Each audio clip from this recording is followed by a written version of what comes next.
Olá, galerinha do nono ano, a gente vai conversar sobre filosofia e ciência. A gente está mergulhando nessas filosofias que são mais atuais, que estão mais próximas de nós. E é preciso conversar sobre ciência. Nós estamos vivendo um momento no mundo hoje onde a discussão a respeito da ação dos profissionais de saúde, daquelas pessoas que entendem de toda essa construção hoje de sociedade, seja no campo da saúde, seja no campo da economia, ou no campo mesmo das emoções, e a gente estava discutindo sobre isso nesses primeiros dias de aula. Eu quero conversar com vocês sobre filosofia e ciência. Você pode me perguntar, e filosofia e ciência são a mesma coisa? Eu digo para vocês que não são a mesma coisa, mas elas têm uma mesma origem, e eu vou contar uma novidade para vocês. Na verdade, a ciência tem uma mãe, filosofia. Filosofia é a mãe do que a gente entende hoje sobre ciência. Pessoal, essa experiência da racionalidade, da busca de respostas racionais, ela está na origem da ideia do fazer científico, ou seja, de encontrar respostas que tenham uma base de racionalidade. Isso é muito importante. Muitas vezes as nossas decisões elas são emocionais. É o coraçãozinho, eu gostei. Não é gosto, não é o que eu acho. Aliás, eu já falei para vocês, tem muita gente que é especialista em axiologia. O cara estudou axiologia, porque eu acho isso, eu acho aquilo, deve ter uma universidade de axiologia por aí. Não devemos achar, devemos ter certeza. E uma forma de ter certeza é a ciência, é uma busca de certeza usando toda uma metodologia da qual a gente vai conversar agora. Olha como a filosofia e a ciência elas caminham juntas no início. Se você pegar os primeiros, entre aspas, cientistas, eles eram filósofos, astrônomos, observavam o céu. E a primeira pergunta dos filósofos mais antigos que nós temos notícia, os filósofos gregos, conhecidos como filósofos da natureza, a pergunta deles era: qual é a origem de todas as coisas? A gente chamou esses filósofos de pré-socráticos porque vieram antes de Sócrates. Mas o que é que esses caras queriam saber? Nossa, como é que todas as coisas surgiram? Como é que elas se organizaram para chegar a ser o que elas são? O que elas são? O que é cada coisa? Pessoal, já havia um quê de ciência? E um dos filósofos mais famosos desse primeiro período é um filósofo grego chamado Demócrito. Demócrito foi quem inventou a palavra átomo. Olha só lá, pessoal, no início da química, vocês que estudam química com os professores maravilhosos do Colégio Etos, tá lá no início da química, o estudo dos átomos. Quem começou essa história? A filosofia, Demócrito, Leucipo, que estão discutindo uma partícula indivisível. Eles estão pensando e estão fazendo de maneira incipiente ciência. Preste atenção agora, pessoal. Como é que a filosofia e a ciência vão se separar? Algumas situações elas vão definir um pouco agora os campos de atuação da filosofia e da ciência. Primeira coisa, eu preciso discutir com vocês uma palavra chamada dogmatismo. A ideia do dogmatismo é a ideia da verdade absoluta. E no início da ciência, a ideia da ciência inicial dos primeiros pesquisadores que fizeram ciência era encontrar uma verdade que fosse, uma resposta que fosse total, que fosse capaz de responder totalmente àquele problema.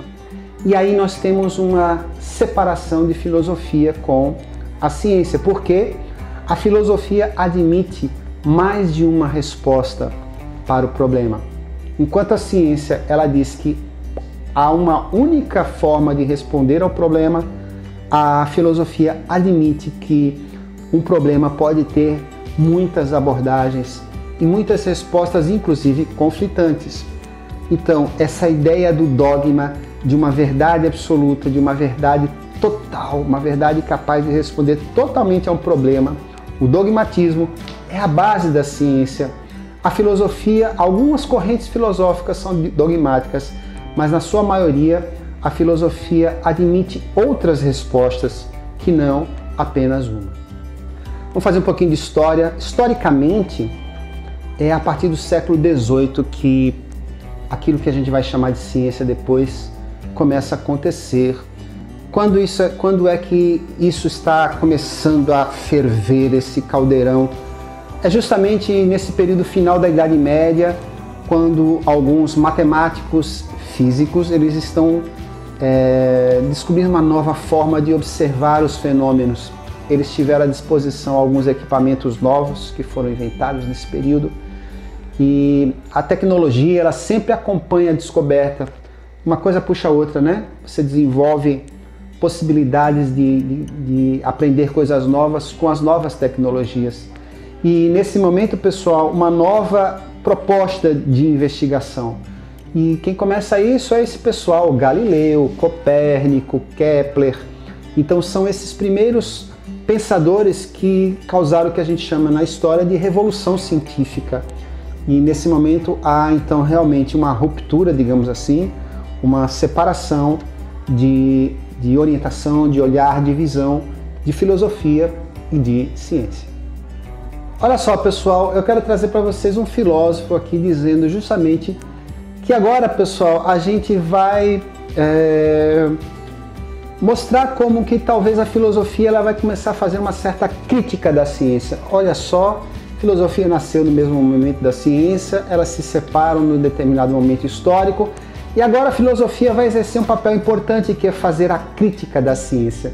E eu trago agora um filósofo chamado Edmundo Husserl, e o Husserl diz assim que pelo menos uma vez na vida você vai precisar destruir no seu íntimo todas as suas convicções que você possuía no momento anterior. Se você quiser fazer filosofia, você precisa derrubar alicerces, mesmo que seja para reconstruir, isso é importante. A gente às vezes precisa, para dar um passo à frente, ou vou melhorar essa ideia, às vezes para você construir uma nova casa não adianta colocar um remendo num pano meio rasgado, você vai precisar derrubar aquilo que já está meio caindo para construir novas bases. E a ideia da filosofia nesse sentido de talvez em alguns momentos questionar certos pressupostos científicos. A gente precisa fazer isso, a ciência inclusive necessita disso. Hoje a ciência admite isso como necessidade, no passado talvez não. E algumas pessoas que fazem pretensa ciência talvez ainda se achem donas absolutas da verdade, mas quem realmente entende de ciência sabe que é preciso, que é necessário romper com o paradigma científico. Olha que palavrinha bonitinha, paradigma. Você precisa mudar um pouco a visão, senão você não anda para frente, senão você não descobre coisas novas. E é essa a ideia da filosofia, é talvez servir como um contraponto, apontar direções, mostrar inconsistências daquilo que aquele tipo de ciência apresenta. Uma coisa importante em ciência é que a ciência ela é baseada em dados. A ciência não é uma especulação de ideias. Toda ciência ela é baseada em informações, em testes exaustivos. Eu vou aproveitar isso para explicar, por exemplo, por que quando se fala por aí agora, você tem escutado, remédio tal vai curar a pandemia, vai erradicar o Covid, a vacina tal vai chegar na semana que vem.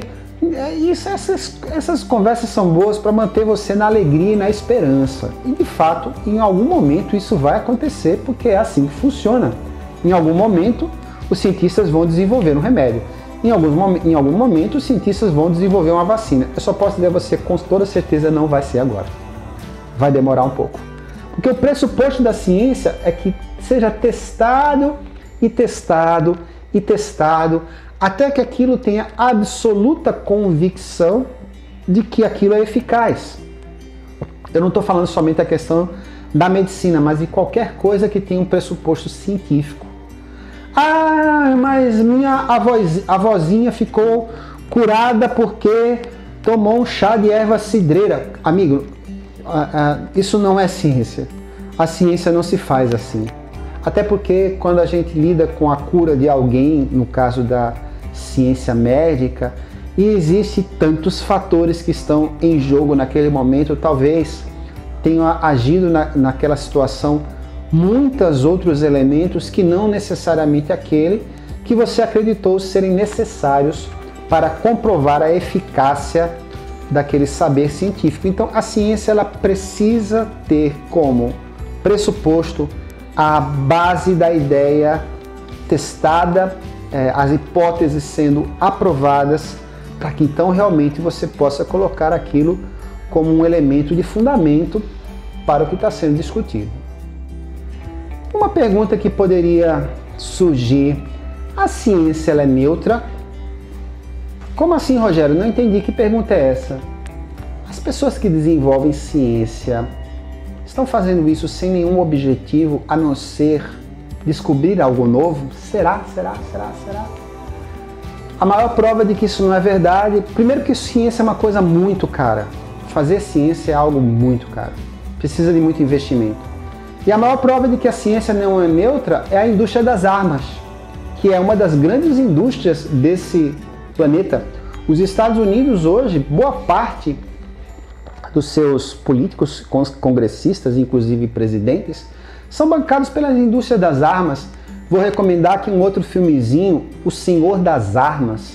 Pessoal, para você ter ideia, no filme fica claro isso. A turma vai de país em país, especialmente esses países que vivem em conflito, provocando guerra.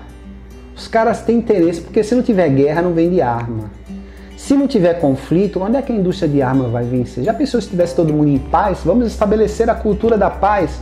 Aonde a indústria armamentícia não quer que eu e você brigue? Pelo contrário, vai criar conflito, vai criar a ideia, a necessidade de você se armar, de você se defender, de você agredir. Enfim, eu estou lidando com a indústria da arma para mostrar a você como a tecnologia ela não é necessariamente neutra. Ela tem interesses, normalmente interesses econômicos, normalmente interesses voltados aos estados, e normalmente quem está lidando com tecnologia, quem está lidando com ciência, são as grandes indústrias, são as grandes empresas e são os estados. E é assim que a gente entende que não existe neutralidade na ciência. A ciência tem sempre alguma intenção. Só para provocar um pouquinho, por exemplo, estamos falando dessa área de saúde e temos que lidar com a questão ética, bioética, mas com certeza já clonaram o ser humano. Talvez até tenham clonado você já, você nem sabe disso. Mas servindo a alguns interesses que a gente, por exemplo, nos foge, mas quantas possibilidades de desenvolvimento de remédios e tudo mais poderão vir dessa situação? Eu acredito, isso é uma crença pessoal, de que já clonaram o ser humano. Se deu certo ou não, não sei. Mas eu queria sugerir uma leitura para vocês. Um historiador que nesse momento tem feito muito sucesso literário, escreveu alguns livros aí, Sapiens, um livro que fala sobre a questão da humanidade, e recentemente escreveu aí 21 lições para o século XXI. O nome desse escritor, desse historiador, Yuval Noah Harari. Eu acho que esse livro é um livro muito interessante, que está discutindo o mundo que está chegando, que é o nosso mundo, o século XXI, com os seus desafios. Eu queria sugerir esse livro. Eu vou deixar a vocês à disposição lá na sala Google. Quem quiser dar uma lidinha, uma leitura simples, tranquila, dá para você ler pelo menos a primeira parte, que está falando sobre a tecnologia, sobre a questão da ciência, o mundo que a gente vai enfrentar agora a partir desses próximos anos. Eu acho bem saudável, vale a pena você se preparar para o século XXI, você que está aí na aurora ainda da sua vida. E para terminar esse assunto, eu quero que você vá lá na sala Google e responda os exercícios e veja lá o material que a gente colocou para conversarmos sobre isso de maneira joinha. Muitas saudades, já já a gente vai se ver para se abraçar, coraçãozinho. Qualquer coisa, conversa comigo lá ou no WhatsApp ou na sala Google. Qualquer dúvida, a gente se encontra já já.